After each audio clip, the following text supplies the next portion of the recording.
Йеменские повстанцы-хуситы, поддерживаемые Ираном, нанесли ракетный удар по торговому судну под флагом Барбадоса под названием MV True Confidence в Аденском заливе 6 марта 2024 года.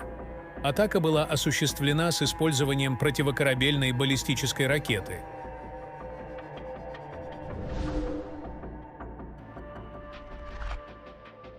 В результате инцидента члены экипажа сообщили о 3 погибших и как минимум 4 раненых моряках. 3 из раненых находятся в тяжелом состоянии, а судно получило значительные повреждения, согласно заявлению Центрального командования США. Хуситы в течение нескольких последних месяцев совершали нападения на торговые суда, следующие по важному торговому маршруту в Красном море. Однако гибель людей в результате атаки в среду, по-видимому, стала первым смертельным случаем, связанным с такими нападениями. Несмотря на поддержку со стороны Ирана, хуситские повстанцы продолжают представлять угрозу для морского судоходства в Красном море и Аденском заливе, что было проиллюстрировано данной трагической атакой на торговое судно True Confidence. Согласно сообщениям, экипаж покинул торговое судно True Confidence, принадлежащее Либерии, после атаки. Военные корабли коалиции отреагировали на инцидент и оценивают ситуацию. Центральное командование США заявило, что это нападение стало 5-м случаем, когда хуситы выпустили свою противокорабельную баллистическую ракету за 2 дня. Центральное командование осудило безрассудную агрессию, нарушающую мировую торговлю и уносящую жизни международных моряков. Яхья Сари, военный представитель хуситов, заявил, что по судну True Confidence было выпущено множество ракет после того, как экипаж проигнорировал предупреждение повстанцев. По данным Центрального командования, удары США по целям в Йемене произошли через несколько часов после атаки хуситов на True Confidence. Американские военные также нанесли удары по 2 беспилотным летательным аппаратам в районе, контролируемом хуситами, которые представляли угрозу для торговых судов и кораблей ВМС США. Эти меры были приняты для защиты свободы навигации и обеспечения безопасности международных вод для ВМС США и торговых судов, говорится в заявлении без раскрытия дополнительных деталей. С января этого года Великобритания и США неоднократно наносили ответные удары в Йемене из-за нападений на корабли. Тем не менее, повстанцы продолжают атаковать торговые суда.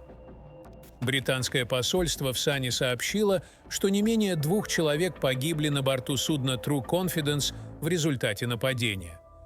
Посольство назвало гибель людей печальным, но неизбежным следствием безрассудных ракетных обстрелов международного судоходства повстанцами. Министр иностранных дел Великобритании Дэвид Кэмерон пообещал, что страна будет и дальше отстаивать свободу судоходства, подкрепляя свои слова действиями. Хуситы начали атаки на суда в водах Аденского залива и Красного моря в ноябре 2023 года. Они заявили, что эта кампания призвана продемонстрировать солидарность с палестинцами в Газе. Повстанцы пообещали наносить удары по британским, израильским, американским судам, а также по судам, следующим в израильские порты, нарушая движение по ключевому торговому маршруту вдоль берегов Йемена. Последний инцидент произошел в субботу, когда судно под флагом Белиза «Рубимар» с 21 тысячей метрическими тоннами удобрений из сульфата аммония на борту затонуло. 18 февраля ракета хуситов повредила его корпус, вынудив эвакуировать экипаж в Джибути. Из-за жестоких ударов несколько крупнейших судоходных компаний прекратили использовать Красное море, через которое проходит около 12% мировой торговли. Кроме того, 4 марта в Красном море повстанцы перерезали 3 подводных кабеля, обеспечивавших глобальный интернет и телекоммуникационные услуги, как сообщает Sky News. Хуситы отрицают свою причастность к саботажу подводных интернет-кабелей по маршруту, который считается критически важным для передачи данных из Азии в Европу.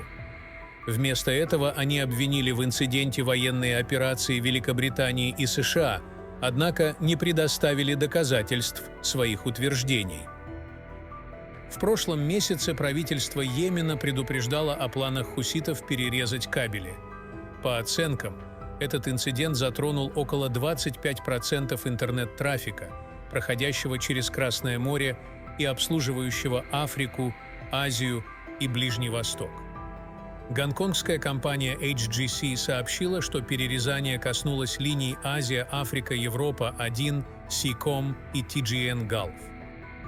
Несмотря на то, что некоторые услуги были нарушены, HGC перенаправляет трафик по альтернативным маршрутам там, где это возможно. Индийский конгломерат Tata Communications, владеющий линией Seacom TGN Gulf, также заявил о немедленных мерах по устранению последствий инцидента. Таким образом, хотя хуситы отрицают свою вину, правительство Йемена предупреждало об их намерениях, а компании-операторы работают над восстановлением поврежденных линий связи в Красном море.